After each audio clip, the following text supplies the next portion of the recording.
believe you're special, then you're going to double down on being right. And doubling down on being right instead of doubling down on finding the right answer is a death trap. Love it. Thanks so much. For sure, man. Boom. Let's see those. There's some big booms in the chat box. All right, Tom, I don't know if you can see me on camera right now, but the next question is coming from right here in our studio audience. We have about 100 people here with us, so this is a bit of a hybrid, but I will pass the mic off to someone you might recognize. Indeed. How are you, Tom? How's it going, man? What's up, brother? Good to see you. See you, man. Love you. For everybody listening, Tom's changed my life. Cole's changed my life. Inflation's changed my life. So you guys are in good hands. Tom, I have a wall in my room, and it's what would your mentor do? And the thing that I have from you is where do I want to go, and what do I need to do to get there, and what price am I willing to pay? I talk about you guys all the time. This is Brianna, and she's on one of my teams, and she hears me talking through you all the time. So she has a question. I actually want to pass it off to her. Nice. Hi, Tom. How are you? I'm good. How you doing? I'm wonderful. I have a question. So I know when you're first starting something new and you're starting to pick up momentum and you're doing really well, so everyone wants to come at you with new things. It's kind of this like shiny object syndrome, right? So what do you do when that happens to stay really focus on what you're doing and not get distracted?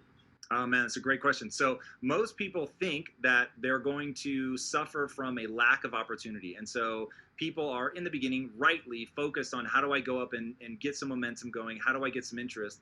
As that begins to pick up, you then now have the opposite problem, which is you're more likely to drown in opportunity than you are to die in the desert of no opportunities. People are going to come out of the woodwork, and the worst part is they're coming out of the woodwork with amazing ideas, incredible opportunities. And so I always paint this image for people. And if you want to be successful, think of yourself like this. You're standing in a room with 1,000 doors. Now, your job is to close 999 of those doors and have the courage to walk through only one.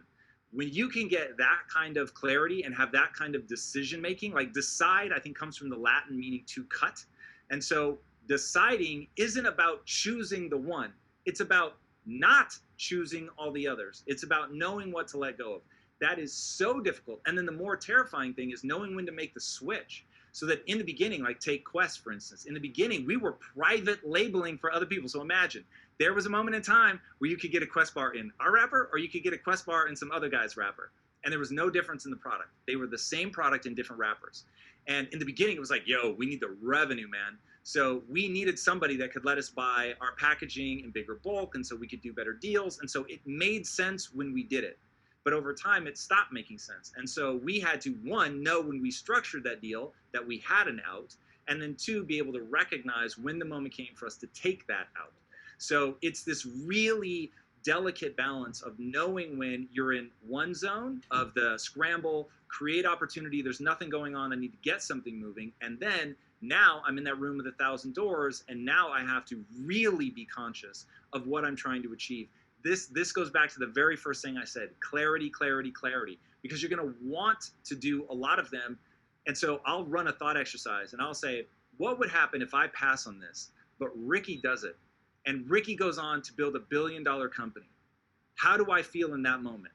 Am I like, Ricky, you're the man, dude. I'm so proud of you. That's so fucking awesome. You took it. You knew it. It lined up exactly what you wanted to do and you went for it. Or am I like, man, like, oh, there was an opportunity created and I missed it.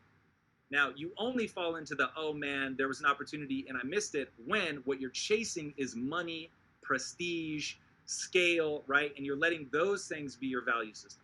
If, on the other hand, you have asked yourself the following question, what would I do and love even if I were failing? Now, if you're in that situation, then it doesn't matter, right? Because we established at the beginning, the name of the game is not wealth. It's not fame, it's not accolades, it is neurochemistry. It's how you feel about yourself when you're by yourself. So focus on that, it becomes much easier to close those doors. Thank you so much. Absolutely. Boom. Hey, everybody needs to write that down. What would I do and still love, even if I was failing? So everybody write that down. Take a picture of Tom's face, tag him on Instagram with that quote. That is powerful. Do you have some of this? Okay. Tom, tell Lisa we say hi. Always, brother, always. All right, Parks Thompson, you're next. You asked 2 questions. I'm going to ask you to ask your first about asking the company to invest more in the brand.